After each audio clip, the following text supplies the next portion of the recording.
নমস্কার সবাইকে। গল্প আর গপ্পর আরেকটি পর্বে আপনাদের স্বাগতম।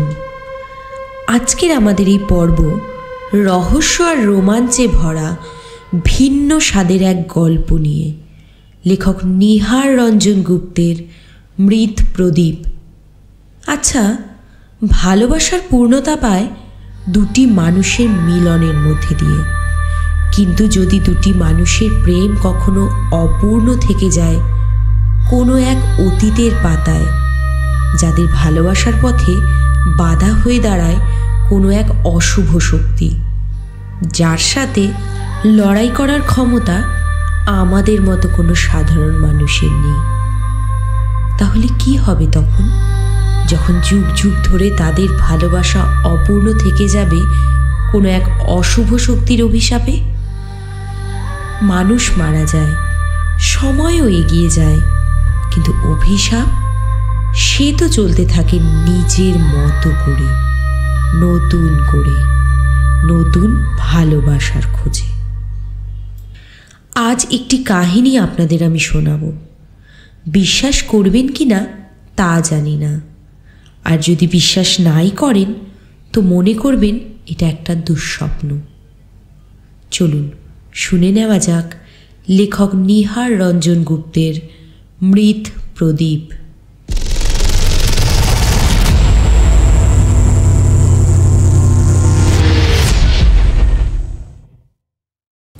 রাত্রি তখন 11টা। ঘরে জ্বলছে একটা প্রদীপ। তার নীল আলোয় গোটা ঘরটা যেন ভরে গেছে। একাকী সুমিত্রা তার স্বামীর অপেক্ষায় জেগে বসে আছে আর ভাবছে, এত রাত হয়ে গেল, এখনো ফিরছে না কেন সুমির? সত্যি কি সুন্দর প্রদীপটা, এমন চমৎকার জিনিসটা, অথচ মিউজিয়াম ঘরের কিউরিওর মধ্যেই ফেলে রেখেছিল সুমির। আশ্চর্য, আমারও এতদিন নজরে পড়েনি। প্রদীপের আলো তো নয়, মনে হচ্ছে যেন স্নিগ্ধ জ্যোৎস্নায় সমস্ত ঘরটা ভরে গিয়েছে।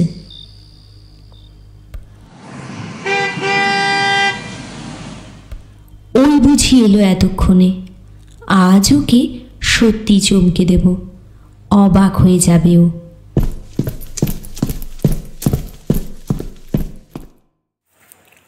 হে কি সুমি, বারান্দায় আলো জ্বালোনি? অন্ধকার, কি ব্যাপার? ভূতের মতো বন্ধ দরজার সামনে অমন চুপটি করে দাঁড়িয়ে আছো যে?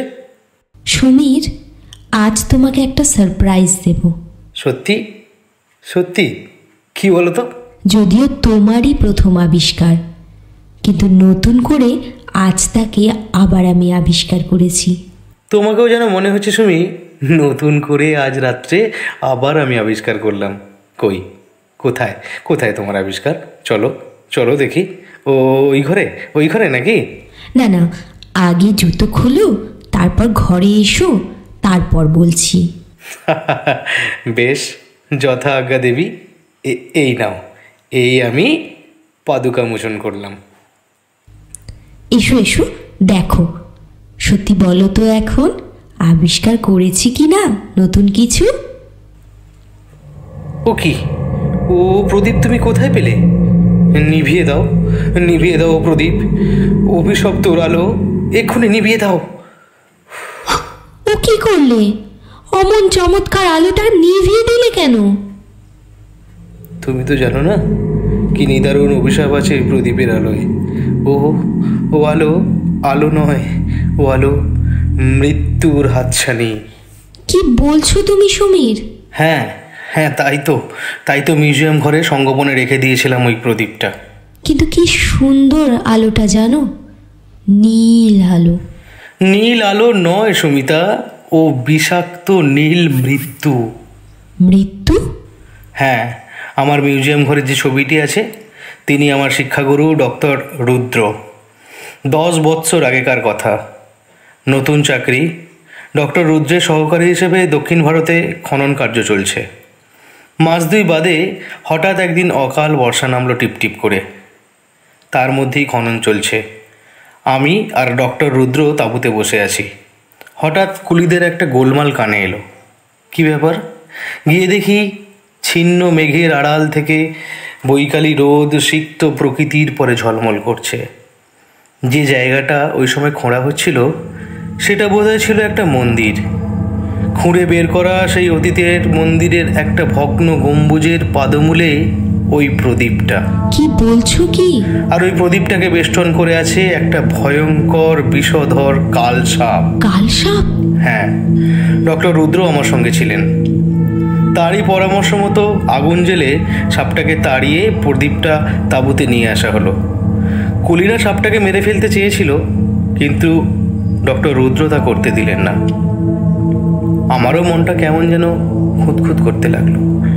সাপটাকে মেরে ফেললেই হতো। তারপর? ভূতত্ত্ববিদ ডক্টর রুদ্রর নাম তখন সারা ভারতে।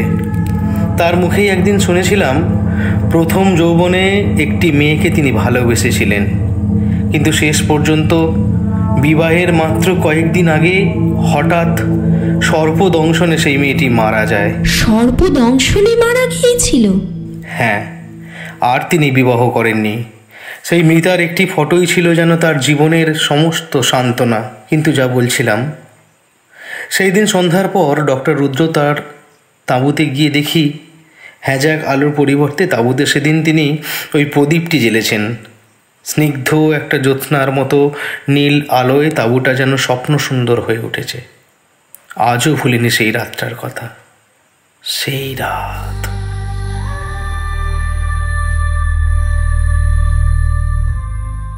তাঁবুর ভেতর সমীরকে ঢুকতে দেখে ডক্টর রুদ্র বলে ওঠেন, ও সমীর, এসো, দেখো প্রদীপটা জ্বেলেছি। কি চমৎকার নীল আলো দিচ্ছে দেখো। নীল আলো? হ্যাঁ, নীল আলো, দেখতে পাচ্ছ না? বাইরের চাঁদের আলো তাঁবুর মধ্যে এসে পড়েছে বলে। না না, ওটা ওই প্রদীপেরই আলো। বসো সমীর, দাঁড়িয়ে রইলে কেন? আশ্চর্য, জানো সমীর, ওই প্রদীপের আলোর দিকে এতক্ষণ চেয়ে থাকতে থাকতে আমার কি মনে হচ্ছিল জানো? কি স্যার? মনে হচ্ছিল একটা হারিয়ে যাওয়া সুর, অস্পষ্ট একটা অনুভূতি।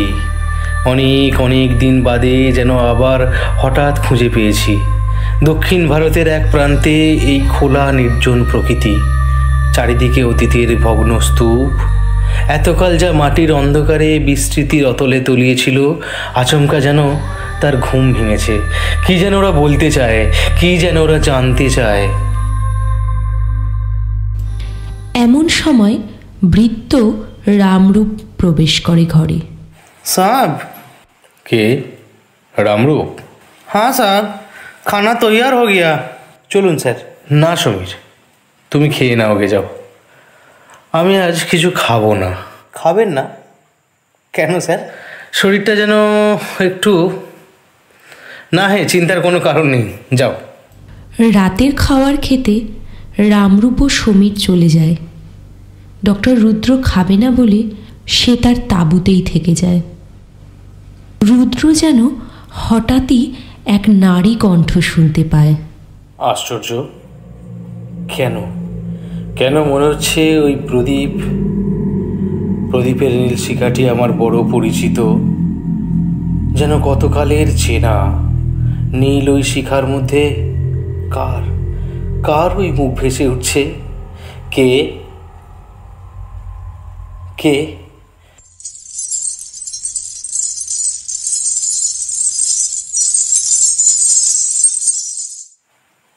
কে? আমি। কে?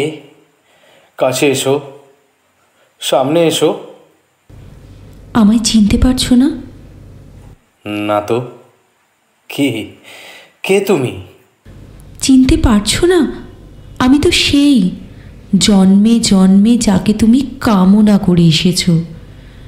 জন্ম থেকে জন্মান্তরে আজও যার জন্য চলেছে প্রতীক্ষা। এই মুহূর্তেও যাকে তুমি মনে মনে ভাবছিলে। তুমি যদি সেই হবে তবে সামনে আসছো না কেন? কেন সামনে আসছো না? এসো। হ্যাঁ, আমি সেই। আমি তো তোমার পাশে পাশেই আছি।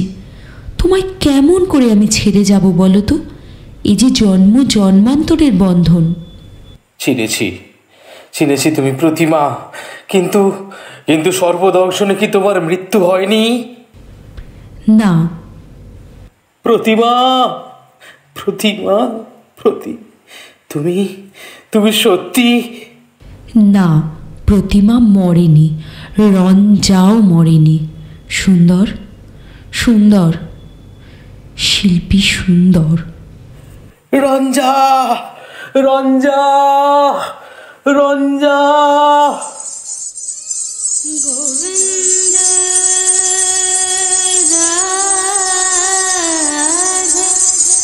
রাধে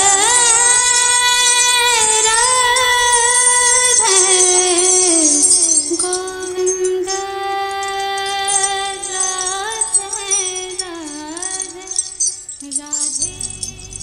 এতক্ষণ সে যাকে প্রতিমা হিসেবে ভেবেছিল, সেই রঞ্জা তাকে হাত ধরে নিয়ে চলে সেই ইতিহাসের পাতায়, যেখানে রয়েছে এক অভিশাপের গল্প।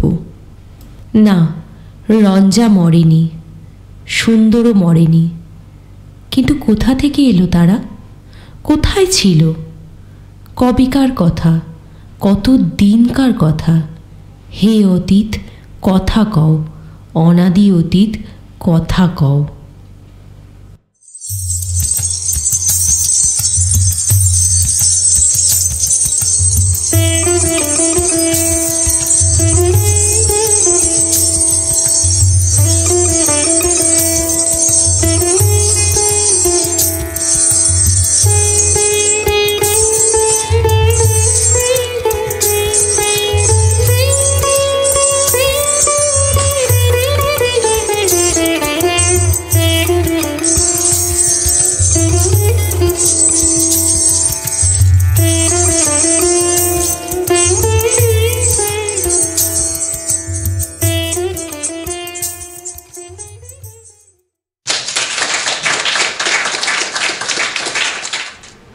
মহারাজ আদিত্য বলে ওঠেন, বাহ বাহ, সত্যি অপূর্ব নৃত্য তোমার রঞ্জা, আর সুন্দর, সার্থক তোমার বীণ সাধনা।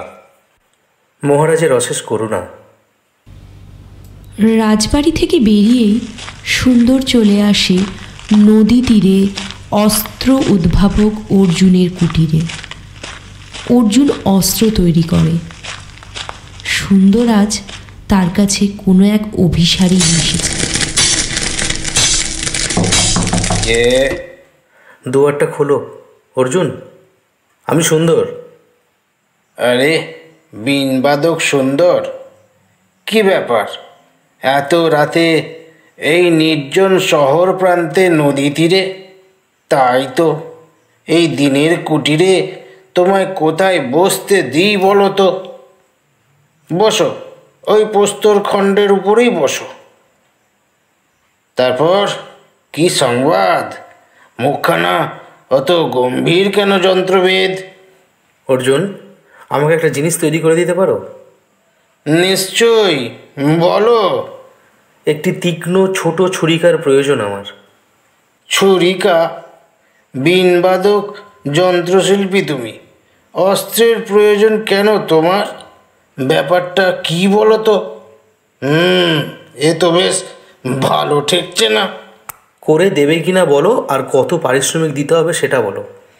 আরে পারিশ্রমিকের প্রয়োজন নেই, এমনি তোমাকে আমি একটি ছুরিকা তৈরি করে দেব যন্ত্রবিদ। কবে আসবো বলো, কবে পাবো আমি? তবে কয়েকটা দিন দেরি করতে হবে, হাতে কিছু কাজ আছে তো। খুব শীঘ্র চাই আমার। আগামী সপ্তাহে পাবে। বেশ, আসবো আমি। এখন তাহলে উঠি। এখনই যাবে? হ্যাঁ। আজকাল কেমন আনমনা হয়ে উঠেছে সুন্দর। রাজপ্রাসাদে সে আর নিয়মিত বীণ বাজাতে যায় না। এদিকে মহারাজ আদিত্যদেব ভার্গবকে আদেশ দেন যেন সে দেখা করে সুন্দরকে বলে আগামী বাসন্তী পূর্ণিমা উৎসবে তাকে বীণ বাজাতেই হবে। বীণাবাদক সুন্দর তো এখন এলো না ভার্গব। খোঁজ নিয়েছিলাম মহারাজ, আজকাল গৃহে সে বড় একটা থাকেই না। প্রায় নদী তীরে একা একা নাকি ঘুরে বেড়ায়। সেদিন সন্ধ্যায় তাই নদী তীরে গিয়ে তাকে ধরেছিলাম। তারপর বললে আমার কথা? বলেছিলাম। তাতে সে বললে বীণ নাকি আর সে বাজাবে না, বীণ বাদন সে ছেড়ে দিয়েছে। তাকে দেখা করলে বলো আগামী বাসন্তী পূর্ণিমা উৎসবে তাকে বীণ বাজানোর জন্যে আমি আহ্বান জানাচ্ছি, বুঝেছ? নিশ্চয়ই জানাবো মহারাজ। এদিকে মন্দির সংলগ্ন কালভৈরবের কুটির। রঞ্জা আজকাল খুব উদ্বিগ্ন হয়ে পড়ে সুন্দরের আচরণ নিয়ে। তাই সে তার সখী মিত্রাকে সুন্দরের খবরাখবর নেওয়ার জন্য অনুরোধ করে। সংবাদ পেলি তার, মিত্রা? হ্যাঁ সখী রঞ্জা, পেয়েছি। মহারাজের নৃত্যশালায় সে আর বীণ বাজাতে যায় না জানো, বাড়িতেও থাকে না, একা একা শুনি কেবল নদী তীরে ঘুরে বেড়ায়।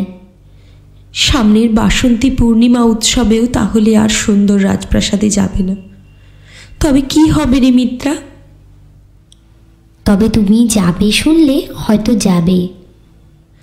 কিন্তু যদি না যায়, একটা সংবাদ দিতে পারিস তাকে? এখানে ডেকে আনবো সখী? না না, কালভৈরব দেখলে সর্বনাশ হবে মিত্রা। শুধু একটা সংবাদ দিস তাকে, আগামী বাসন্তী পূর্ণিমা উৎসবে যেন সে যায়। আর কি বলো? আর বলিস, উৎসবের শেষে রাজোদ্যানে বকুল বৃক্ষমূলে রাত্রি 3য় প্রহরে তার অপেক্ষায় আমি থাকব। পারবি সখী এ সংবাদটা তাকে দিতে, তার রঞ্জার হয়ে? কেন পারবো না, নিশ্চয়ই পারবো। দেখিস কেউ যেন না জানতে পারে, বিশেষ করে ওই কালভৈরবের অনুচর শকুনি, ওই শল্যটা। ভয় নেই সখী, সন্ধে হয়েছে তো, এখনই যাচ্ছি, দাঁড়াও। সখী রঞ্জার সাথে কথা বলার পর মিত্রা এখন চলেছে সুন্দরের খোঁজে। হঠাৎই পশ্চাতে শল্যের ডাক শোনা গেল। আরে শোনো শোনো শোনো প্রিয় মিত্রা, অত চঞ্চল চরণে কার বিসারে চলেছ প্রিয় দর্শনা? মরণ মিনসে, পিছু ডাকলে কেন গো? কি হয়েছে কি? এই অত্যাসন্ন সন্ধ্যায় কোথায় চলেছ প্রিয় দর্শিকা? অভিসারে বুঝি? না, জমালয়ে যাচ্ছি, যাবে নাকি? আহা আহা হা হা, ও কথা কেন? তুমি বিহনে যে আমার জগতি অন্ধকার। অন্ধকারই যদি হয় তো একটা মশাল জেলে নাও না। হায় রে, মনের সে অন্ধকার কি মশালের আলোয় দূর হয় প্রিয় ভাসিনী? তুমি যে আমার হৃদয়ের আলো, তোমার বিনে যে সব অন্ধকার। সত্যি? এখনো কি তা বুঝতে পারোনি মিত্রা? তোমারই আলোয় যে আমি আলোকিত। আহা, এত বড় প্রেম এ অভাগিনীর কি সইবে? সইবে নাকি? বুকে করে রাখবো তোমায়। আচ্ছা, তাই রেখো। তবে তোমার বক্ষ দেশে বড় কর্কশ শ্রমের প্রাচুর্য, আমার তো কুটকুট করবে। উৎপাটন করব, সব সমূলে উৎপাটন করে ফেলবো। তবে তাই আগে করো, ততক্ষণ আমি একটু ঘুরে আসি।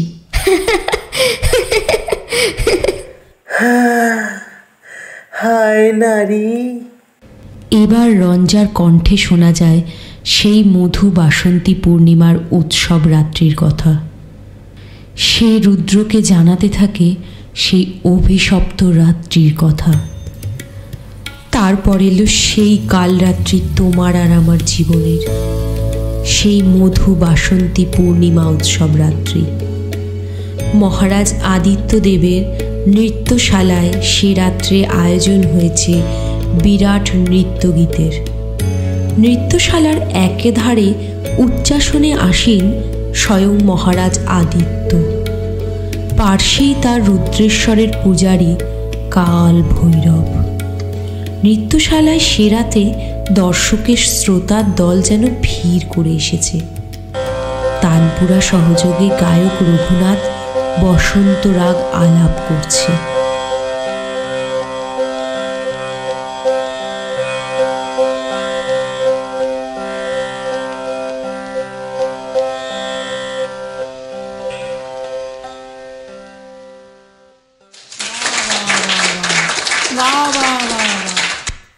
এবারে এবারে রঞ্জার নৃত্য। স্থির হন, আপনাদেরকে বলছি, আপনারা একটু চুপ করুন। নৃত্যশালার সমস্ত আলো নিভিয়ে দেওয়া হলো একে একে। জ্বলতে লাগলো কেবল একটি মাত্র প্রদীপ, কিন্তু সেই একটি মাত্র প্রদীপের আলোয় যেন স্বপ্নের মতো একটা নীলদ্যুতি নৃত্যশালায় ছড়িয়ে গেল। ওই আসছে রঞ্জা, আর ওই শোনা যায় তার নূপুর নিক্কণ। দাসীর প্রণাম গ্রহণ করুন মহারাজ। গোবিন্দ রাধে রাধে রাধে গোবিন্দ রাধে রাধে রাধে গোবিন্দ রাধে। কি সুন্দর! বীণ তোমার নীরব কেন? যন্ত্রবিদ, যন্ত্রে তোমার সুরঝঙ্কার তোলো। রাধে রাধে রাধে গোবিন্দ রাধে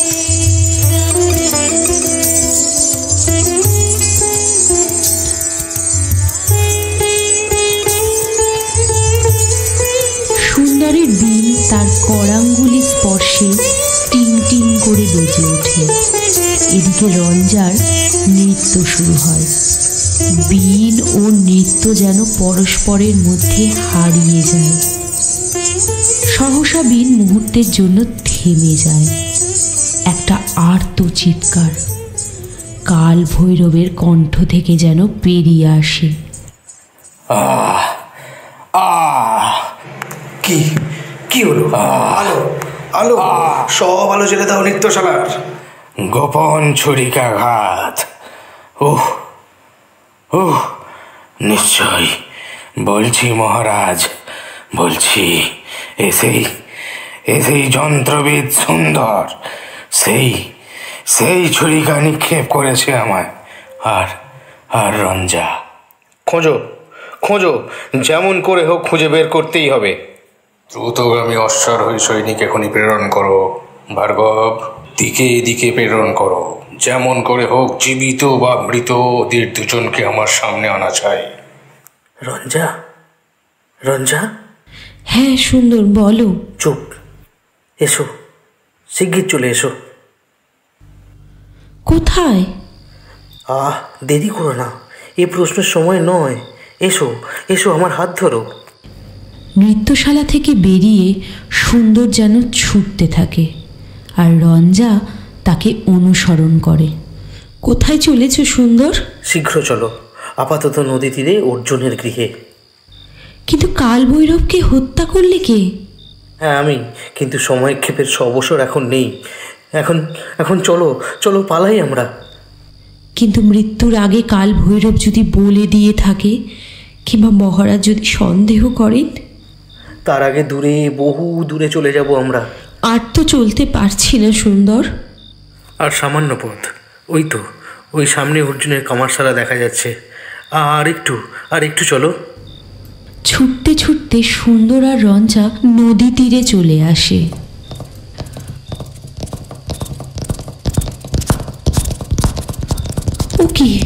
ও কিসের শব্দ? মনে হচ্ছে অশ্বক্ষুরধ্বনি। শিগগির চলো রঞ্জা। ওই যে দেখা যাচ্ছে অর্জুনের কামারশালার আলো। আমরা এসে পড়েছি, চলো একটু পা চালাও। অর্জুনের দরজায় শুরু হয় করাঘাত। অর্জুন, শীঘ্র দোর খোলো। কে? এ কি যন্ত্রবিদ সুন্দর? সঙ্গে নারী বা কে? সব বলবো, আগে তুমি দুয়ার খোলো। বন্ধু, কাল ভৈরবকে হত্যা করে রঞ্জাকে আমি তার কবল থেকে ছিনিয়ে এনেছি। কাল ভৈরব শয়তানটাকে হত্যা করেছো? বেশ করেছো, বেশ করেছো। ভয় নেই, নির্ভয় এখানে থাকো তোমরা, কেউ তোমাদের সন্ধান পাবে না। মহারাজ আদিত্যদেবের সৈন্যরাও সুন্দর আর রঞ্জার পিছু পিছু করতে করতে অর্জুনের দুয়ারের কাছে চলে আসে। দুয়ার খোলো, দুয়ার খোলো। কে? রাজ সৈনিক। কি চান আপনারা? এ পথ দিয়ে যন্ত্রবিদ সুন্দর আর নর্তকী রঞ্জাকে যেতে দেখেছ? না তো, কেন বলুন তো? পূজারী কাল ভৈরবকে সুন্দর হত্যা করে পালিয়েছে। যদি দেখতে পাও অবিলম্বে রাজদ্বারে সংবাদ দেবে। ও নিশ্চয় নিশ্চয় নিশ্চয়। চলো হে, আরো এগিয়ে চলো। সুন্দর আর রঞ্জাকে খুঁজে না পেয়ে অশ্বক্ষুরধ্বনি যেন ক্রমে দূর দূরান্তে মিলিয়ে যেতে লাগলো। রঞ্জা বলে ওঠে, তারপর মনে পড়ে সুন্দর, স্থান হতে স্থানান্তরে আমরা কেবল ছুটে ছুটে বেরিয়েছি, আর পশ্চাতে আসছে তাড়া করে আদিত্যদেবের অশ্বারোহী সশস্ত্র সৈনিকের দল। যে সুখের ঘর আমরা বাঁধতে চেয়েছিলাম তার আমাদের বাধা হলো না। মৃত কালভৈরবের সেই অভিশাপ আমাদের যেন তাড়া করে ফিরতে লাগলো। ওদিকে ক্লান্ত সৈনিকের দলও ফিরে গেল ব্যর্থ হয়ে। সৈন্যরা সব ব্যর্থ হয়ে ফিরে যায় মহারাজের রাজদরবারে, আর সেখানে গিয়ে মহারাজ ও ভার্গবকে সব কথা জানাতে থাকে। ভার্গব মহারাজকে বোঝাতে থাকে তাদের ফিরিয়ে আনানোর জন্য। আমার একটা নিবেদন ছিল মহারাজ। বলো, সুন্দরকে আপনি ক্ষমা করুন। ক্ষমা করব? কি বলছো তুমি ভার্গব? রুদ্রেশ্বরের পূজারী কাল ভৈরবকে সে হত্যা করেছে। হ্যাঁ, তা সত্য। তবু বলবো, মৃত্যু দিয়ে মৃত্যুর শোধ তোলা যায় না। তাছাড়া সমস্ত ব্যাপারটাই আমি খোঁজ নিয়েছি। সুন্দর আর রঞ্জা পরস্পরকে ভালোবেসেছিল, আর কাল ভৈরব সেটা সহ্য করতে পারল না। তার কারণ কাল ভৈরব মনে মনে রঞ্জাকে চেয়েছিল, তাই সে। বলো কি ভার্গব, এ কথা কি সত্য? রুদ্রেশ্বরের পূজারী আজন্ম ব্রহ্মচারী? হ্যাঁ সত্য, রঞ্জার সখী মিত্রাই আমাকে সে কথা বলেছে। তাছাড়া ভৈরবের ব্যভিচারের কথা তো সবাই জানে এ রাজ্যে। এতকাল ভয়ে স্বর ফোটেনি কারো, কিন্তু এখন সব প্রকাশ্যেই বলা বলি করে। সত্য বলছো তুমি ভার্গব? ওই কুৎসিত পুরোহিতরা? সত্য সত্য মহারাজ। তাই তাদের প্রেমের অন্তরায় কালভৈরবকে সুন্দরের পক্ষে হত্যা করা ভিন্ন ছাড়া আর কোনো উপায় ছিল না। প্রেমের যুদ্ধে এ তো অন্যায় নয় মহারাজ, আপনি ভেবে দেখুন। কিন্তু সে নিজে হাতে বিচারের ভার তুলে নিল কেন? আমায় জানালো না কেন? তাতে করে চিরন্তন পৌরুষকে অপমানিত হতো না মহারাজ? শুধু কি তাই, নিজেও কি সে তার প্রেমিকার কাছে ছোট হয়ে যেত না? নিজের প্রেমকে সে লজ্জা দিত না? তাহলে তাকে আপনি ক্ষমা করুন, ফিরিয়ে আনুন সুন্দর আর রঞ্জাকে। রঞ্জার মতো নর্তকী আর সুন্দরের মতো বীণবাদক এদেশের শিল্পের গৌরব। কে বলতে পারে, হয়তো তাদের মিলনের মধ্য দিয়ে তাদের শিল্প প্রতিভা আরও সুন্দর হয়ে উঠবে। এত বড় দুটো সম্ভাবনাকে অকালে এমন করে নষ্ট করে দেবেন না মহারাজ। মহারাজ রাজদণ্ডের তরবারির মুখে। বেশ, তবে তাই হোক। সর্বত্র ঘোষণা করে দাও, সুন্দর ও রঞ্জাকে আমি ক্ষমা করে দিয়েছি। তারা ফিরে আসুক, নিজ হাতে তাদের আমি মিলন রাখি বেঁধে দেব। এই ঘোষণা শুনে সুন্দর আর রঞ্জা আনন্দে ফিরে এলো আদিত্যদেবের রাজ্যে ঠিক 1 বছর পরে।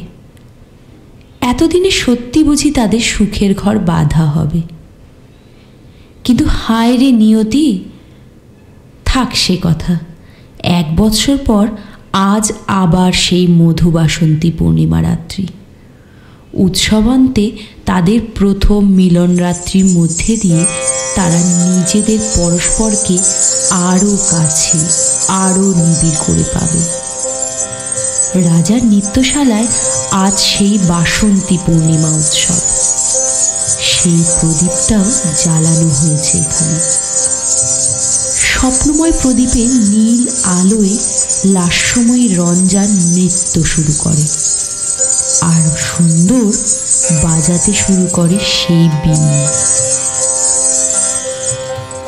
সুন্দরের বীণ আর রঞ্জার নূপুর ধ্বনিতে যেন রাজমহল ধ্বনিত হতে শুরু করে।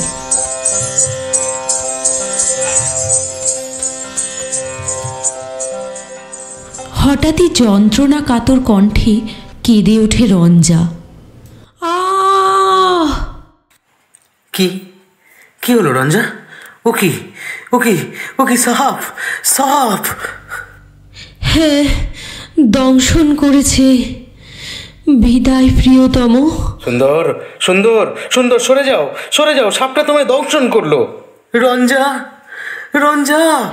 সুন্দর সুন্দর, কোথায় তুমি? কোথায়?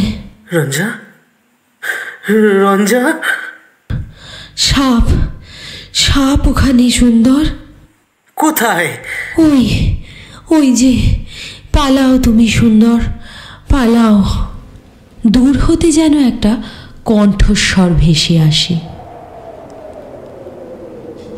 হ্যাঁ, আর ওই সাপটা যেন রূপান্তরিত হয় কাল ভৈরবে। এক ভয়ার্ত হাসির শব্দে কেঁপে ওঠে সেই নৃত্যশালা। সাপের গর্জন ও ছোবলেরও শব্দ পাওয়া যায়।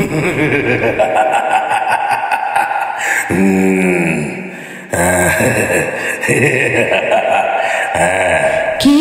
তোদের কে? কাল ভৈরব? তোদের নিয়তি।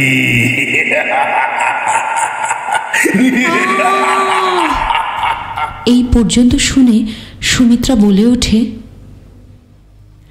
তারপর সমীর বলে, তারপর পরদিন সকালে বেচারা কামরূপের ডাকাডাকিতে ঘুম ভেঙে উঠে তাঁবুতে গিয়ে দেখি মেঝে ডক্টর রুদ্রের প্রাণহীন দেহটা পড়ে আছে। সর্বাঙ্গ নীল, সর্পদংশনে তার মৃত্যু হয়েছে। সেও সর্পদংশনে মারা যায়? হ্যাঁ, কারণ সামনেই মাটির পরে প্রদীপটা পড়েছিল, আর প্রদীপটাকে চক্রাকারে বেষ্টন করেছিল একটা ভয়ঙ্কর বিষধর কাল সাপ। কিন্তু এবারে আর সাপটাকে রেহাই দিলাম না। রামরূপ ও আমি লাঠির ঘায়ে সাপটাকে জমালয়ে পাঠালাম। তাই বলছিলাম সুমিত্রা, ওই প্রদীপ অভিশপ্ত, ওর নীল আলোর মধ্যে রয়েছে মৃত্যুর বিষ। তোমার ধারণা সেই সাপটার দংশনেই ডক্টর রুদ্রের মৃত্যু হয়েছিল? নিশ্চয়ই, তাতে কোনো ভুল নেই। আশ্চর্য, কিন্তু কেন? ডক্টর রুদ্রের সর্পদংশনের মৃত্যু, কালসাপ ও প্রদীপটার সত্য স্পষ্ট ছিল। কেবল স্পষ্ট হলো না সেই রাত্রির মাঝখানের কয়েক ঘন্টার রহস্যটা। চিরদিন অন্ধকারাবৃত অস্পষ্টই থেকে গেল। তাই ওই কেনর কোনো জবাব পাওয়া যাবে না।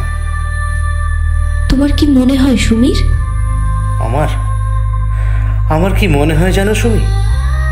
ডক্টর রুদ্রের মৃত্যু, মাটি হতে খুঁজে পাওয়া সেই প্রদীপটা, আর সেই কালসাপের সঙ্গে হয়তো জড়িয়ে আছে একটা স্বপ্ন, একটা অতীতের হারিয়ে যাওয়ার কাহিনীর ছিন্ন পৃষ্ঠা।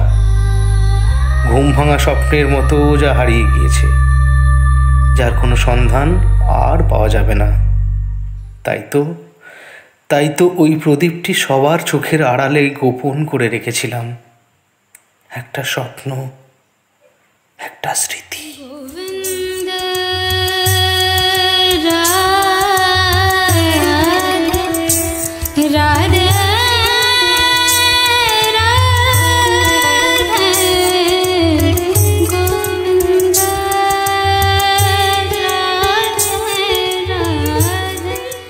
রাধে।